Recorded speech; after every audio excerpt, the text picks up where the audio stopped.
In the next video, I'm going to start going into the idea of spin and calculating spin of electrons.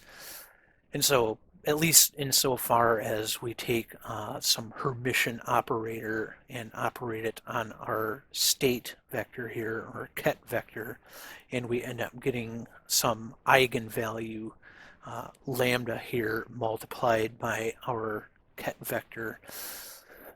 And so, yeah, we'll get into that in the next video. But I think when a lot of people are introduced to this idea of spin, inevitably the next question they have is, what is spin? And you will usually get one of two answers. The first one is what I'm going to call the easy answer. And that is just somebody saying, well, just think about it like it's a spinning ball. So if we have here this ball, and they say it's just sort of spinning around the way like the Earth spins on its axis, and you may also get the what I will call the difficult answer. And that is when they will start throwing a bunch of equations and abstruse terminology at you and start talking about things like spinor fields and Lie groups and things like that. So things like the unitary group one, unitary group one. And maybe the SO, the special group 2, and things like that. So they'll start getting into all this sort of high-level mathematics stuff. So here I want to give a sort of maybe more intuitive idea that will fall hopefully somewhere in the middle here. So it will be better than the easy, but maybe not as rigorous, not as correct as the difficult answer. But it will use fewer equations and hopefully break some of these more abstruse ideas down into simpler language. And so spin is called spin essentially because even though it's not actually doing this, it kind of acts like it's doing that. So if you imagine, if you've ever played ping pong before, and you hit the ping pong ball, so you have your ping pong ball and then you hit it, and while you're hitting it, you sort of pull the paddle in this way so that this starts spinning, and then it will sort of move off to the side. Whereas if you hit the ping pong ball and you while pulling your paddle this way, it will start spinning that way, and as it moves through the air, it will actually sort of veer off to the side that way. And that is essentially what is seen when an electron is sort of shot through a magnetic field. So the magnetic field is pointing in this direction. Magnetic fields often denoted as a vector B, like that. And so what you'll find is that half of your particles will be veered upwards as if they were sort of spinning around that way, and half will get veered downwards as if they were spinning around that way. And that is why they talk about things like up spin and down spin. And they will give them these state vectors here, which, as I said, I'll go to in more detail in the next video. So what they're doing though is, well, if they send the particle through their magnetic field, so we have our two magnets here, half of them, as I said, will go up and half will go down. And then if you sent it through another magnetic field like this that's oriented in the same direction, you will get all up because all you have are the up ones where we'll say that we're sort of blocking these ones down here. But now if you sent it through one that was sort of oriented such that it's sort of maybe coming uh, into or out of and into the screen here, then what you will get is half of them will go left and half will go right. And then if you once again block one of these and send this one through one that's oriented the same as this one, you will get half going up and half going down. And like I said, we'll talk about this a bit more in the next video. But this is sort of the strange thing with spin, is that if you suddenly, well, if you prepare it such that it's definitely an up, where you know that it is up, and send it through this, then you will know that half are going into the screen and half coming out. But then if you take just the half that are going into the screen, and you know that 100% of them are going into the screen, then suddenly it goes back to only being 50%, 50% up and 50% down. And we'll go through those calculations, like I said, in the next video. In this video, we're going to get kind of an intuition as to what the actual spin is. This up here was just to give you an idea of why they call it spin, because we have these electrons veering in directions the same way our ping pong balls do when we put spin on those. And so they act as if they are spinning, though it's a bit more involved and a bit more abstract to sort of talk about what is spinning. And so to talk about that, first we need to go a little bit into special relativity here. And I'm not going to go too deep into special relativity. I might do that in future videos, but for the purposes of this, we will first talk about what is called a boost. And a boost is if you are moving at a constant velocity in one direction, and then you instantaneously change that direction. Instantaneous being important here, because we're not accelerating into that other direction. We don't have an acceleration vector here. We are sort of instantaneously changing into this other inertial frame of reference. And so that is what a boost is that it is it's a transformation in what's called Minkowski space. But what we can see here is that if we are moving, so if we are moving in the x direction, boosting in the x direction gives a certain x momentum and a relativistic mass. So the relativistic mass is important because if we have our momentum here as p, that is equal to mass times velocity. And so if we are going to conserve our momentum, it's actually 4 momentum, it's momentum in 4 dimensions of space-time, then if we are changing this, then we must also change this. So if this is going up, then this is changing as well, and we can see the equation for that right here. Whereas if our relative velocity is 0, so if we were going this direction and then we just sort of stayed going in this direction, that's not affecting our mass at all, because this would be 0, making this whole thing 0, making it 1 minus 0, so it's just m divided by 1. So our mass relative would just be equal to our mass. Whereas we're now changing into this velocity here, this velocity right there. And so this is greater than 0.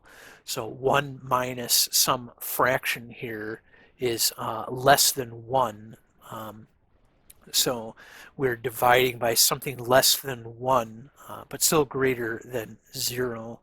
But that makes this divided by something less than 1 is greater, and so our mass relative will be greater than the mass if we had sort of remained in our inertial frame of reference. I'll just call that inertial. And so what we see is that then if we boost in the y direction, this increases the relativistic mass further. So this goes up. So we'll call this relativistic mass 1. We will now have a relativistic mass 2 that's even greater than our relativistic mass 1. Therefore, the speed in the x direction must be reduced so that the speed in the x momentum remains the same, because we have our momentum here, which is equal to the mass times velocity. If we keep increasing this mass, then we have to reduce this velocity. And so what we end up with is our velocity vector being in this direction here. However, if we boosted in the opposite order, so instead of boosting x then y, we boost y then x, we end up with this velocity vector here. And so this differs by a rotation angle. And we can sort of see this idea of rotating in the same directions but in different orders here using this die. So we rotate left and then forward, and that gives us this 3, rather than forward and then left gives us this 1. These are different results here. And so what that means is that we can't have boosting be our only symmetry here. We also need rotational symmetry. So if we have boost and rotation, this gives us the Lorentz group.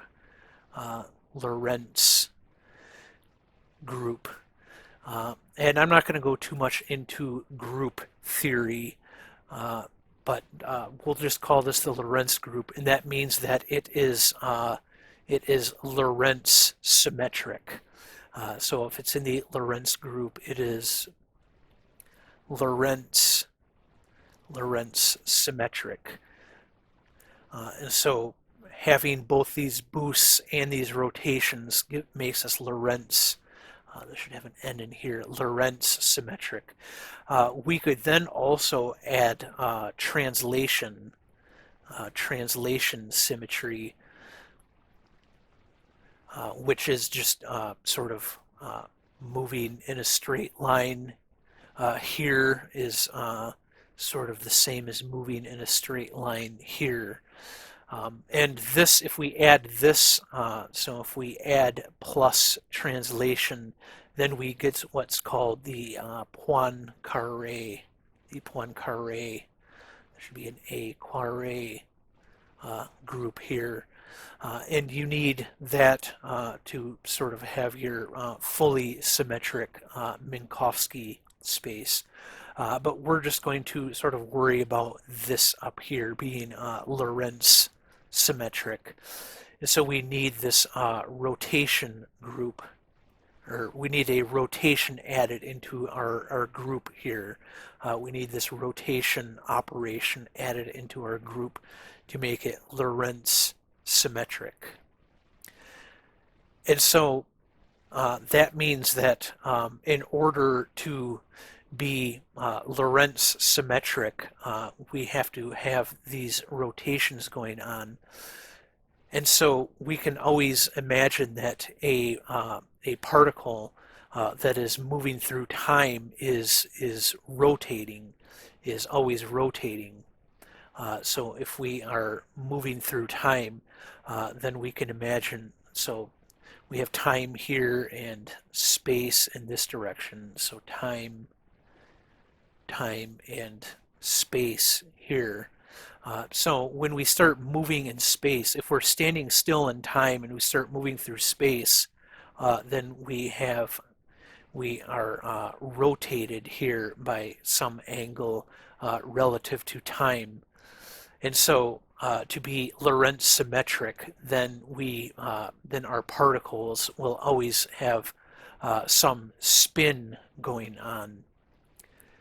And so the first kind of spin is maybe the most intuitive, and that's if we have a particle, which, as we know, is often a wave. So we have this electron sort of orbiting around here. So it has this spin going around, so say the nucleus here in the middle of our atom. But we also have spin that so you can imagine that in addition to spinning around this, it's also sort of spinning around this, like this. So making this helix like this as it moves around the nucleus like this, and that is the spin that we are interested in. And so that spin can well, it can obviously be in two different directions. It can be spinning in this right-handed way, or it could be spinning in the left-handed direction, and that gives us our chirality here. So I guess I should introduce this. These are Mobius strips, these two right here, which tell us sort of the helical spin we have here, and the helical spin we have here. And these are mirror images of each other, which also gives us our chirality. I'm not going to go into the chirality too much here, but if you were ever interested in what chirality was in a particle, this would be it, that we can have these two different Mobius strips here. And so Mobius strips are sort of the best geometrical interpretation of what a spinor is. And so it's probably better not to think about these Mobius strips as being something actually occupying space. So it's not like we have our space, so if we have two-dimension of space here, that is actually spinning around in the two dimensions of space. They're spinning in what is sometimes called internal space. And so you can have your particle here, in outer space would be sort of the space all around it, where internal space would be the space sort of inside of the particle. And this is where things might get complicated if you start getting into what are called things like fiber bundles, where if you have some space here, say this is a two-dimensional plane, then and this represents our space here, our outer space. You can sort of think of inner space as being bundles sort of sticking off of this space, and this line here represents sort of values that something sitting at this part of space can take.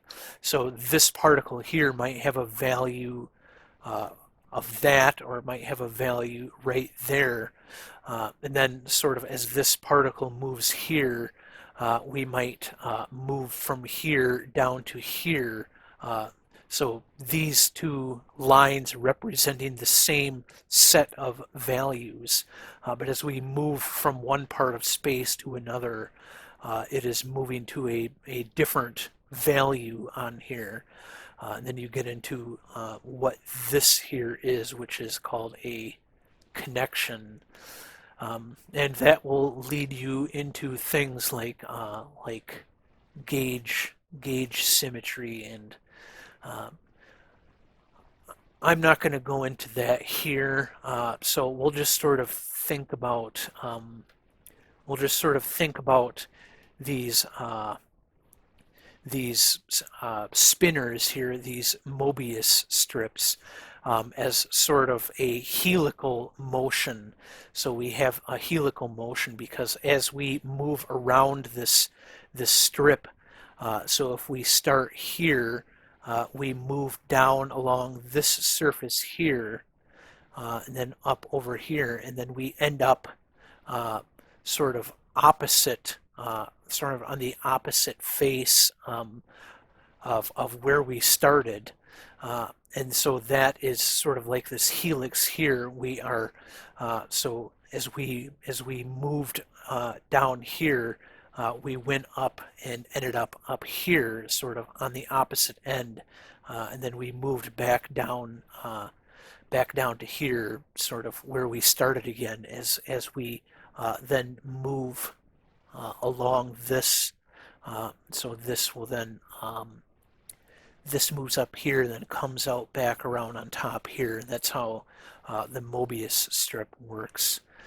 And so we can see if we take our wave here and sort of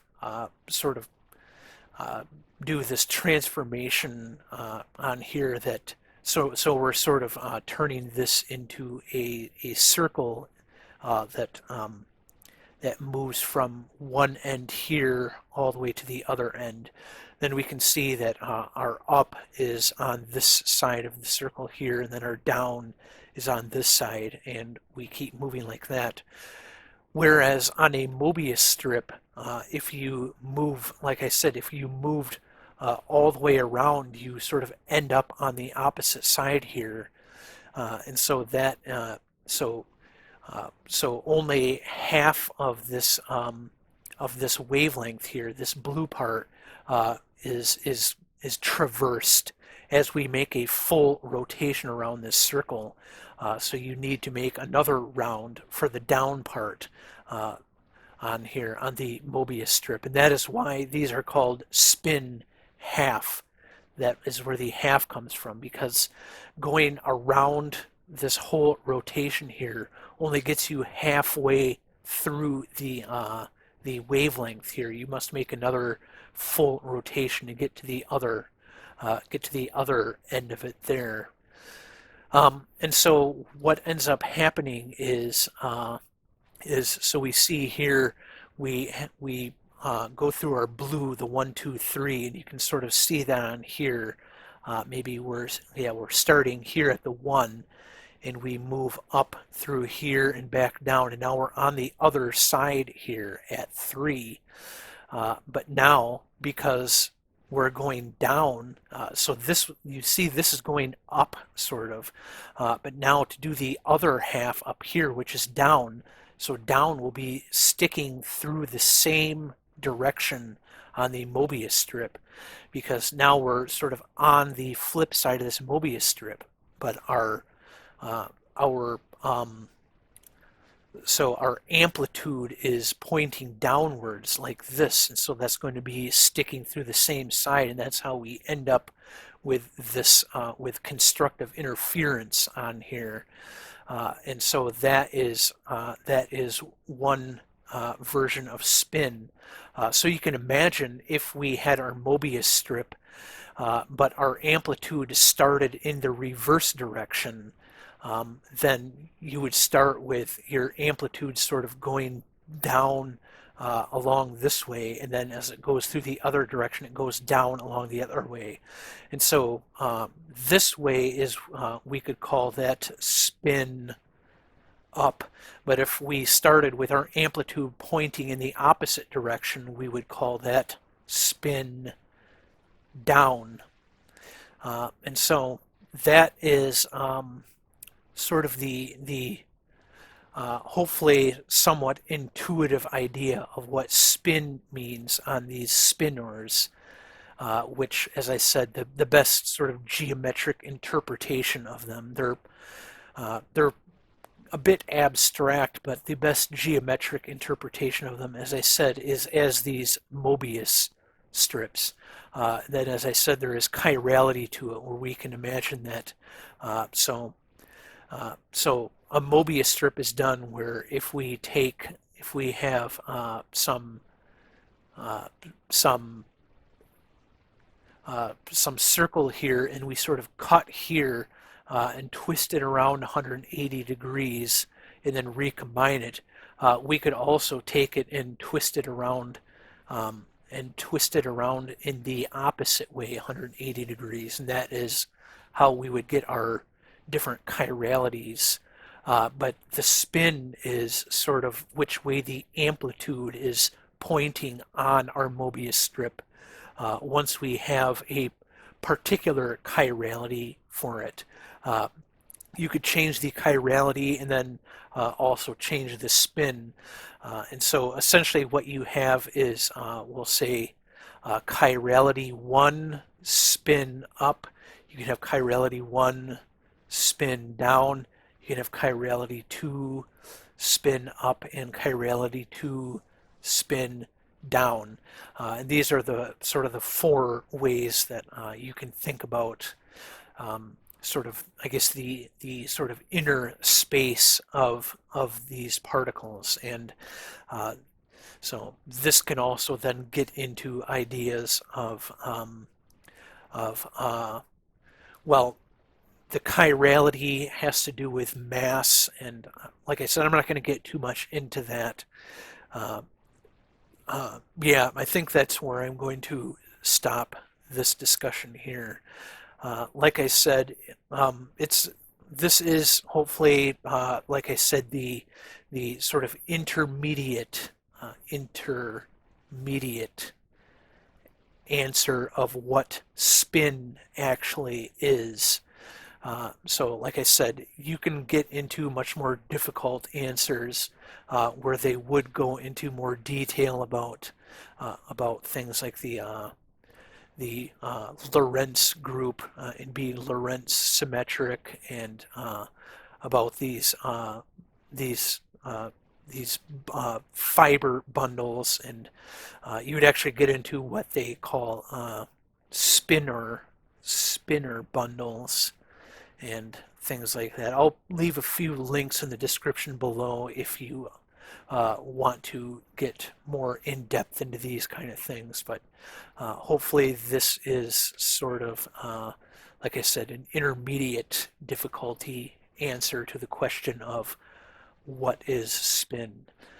And I will see you in the next video.